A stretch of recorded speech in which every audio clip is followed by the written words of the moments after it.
Chapter 11. What happened is that the ship leaving for Yokohama had seen Bunsby's flare, and they managed to catch up with it. A moment later, Aouda and Fogg said goodbye to the captain and boarded the ship. Upon reaching their destination, they looked for the Carnatic and learned that Passepartout had arrived on it the day before. Since they had to leave that same night, Phileas decided to go look for his servant. After several hours touring the city, they passed in front of the place where the big-nosed show was taking place, and out of a hunch they decided to go in. He had not recognized Passepartout, but he did see Aouda and his master. His excitement was such that he jumped from the pyramid towards him and caused the long noses to fall hopelessly. Fogg told him about his trip and learned that Fix had traveled with them, but the servant did not want to tell his master what the detective was planning or the trap he had set for him. Now he was calm, because the three travelers were finally heading to America. However, Fix was hiding on the same boat as them. Since the order had not reached Yokohama either, he had to continue after his thief towards San Francisco. The next day Passepartout was taking a walk around the ship and met the detective. Without thinking, he lunged at him and hit him. "I deserve it," said Fix, very sad. "I want to apologize for what happened, but now I have changed my mind." "Are you going to admit that my master is not a thief?" asked the servant. "No, but I will help you finish your trip and return to England, and in London we will see what happens."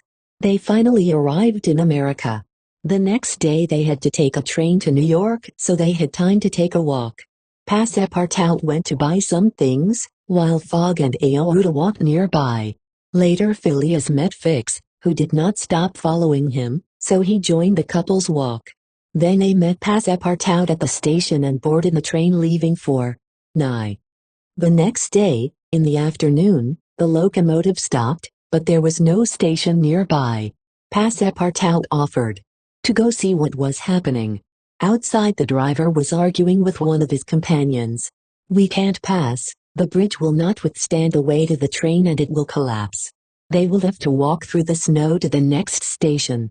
People were very angry, including Latch, until someone shouted, "If we pass at full speed, surely we will make it." Everyone was enthusiastic, but Passepartout thought that the best thing would be to cross the bridge on foot and then have the train pass with less weight. However, no one wanted to listen to him. Finally the train began to go in reverse, and after a while it began to go full speed forward. He was so fast that he seemed to fly over the tracks. They finally managed to cross, and a few seconds later the bridge collapsed. Chapter 12. The next day Fogg, Fix and Aouda were playing cards calmly. Suddenly shots were heard outside the train, which was still moving. They were being attacked by thieves. They immediately left the car with their pistols.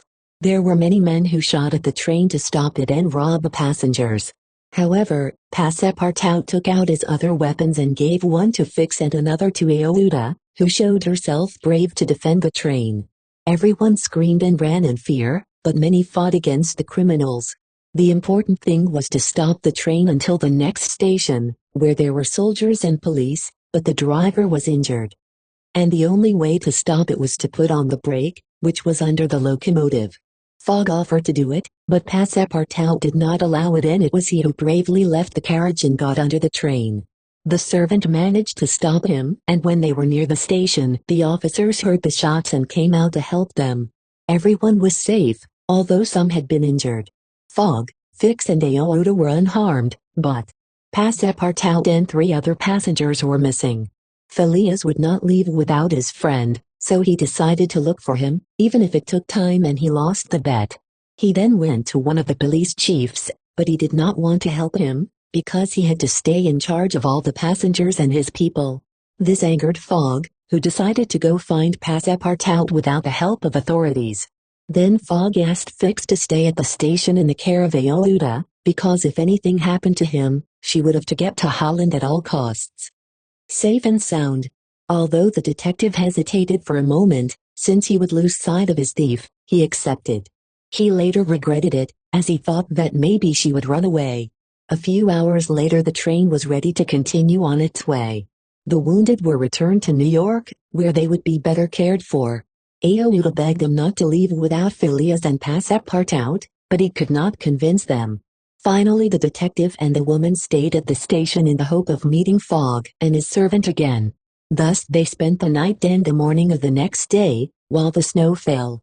In the afternoon another group of soldiers decided to go out to look for the travelers and their companions, but before leaving they saw Fogg, Passepartout, the other travelers and the soldiers coming down the tracks in the distance.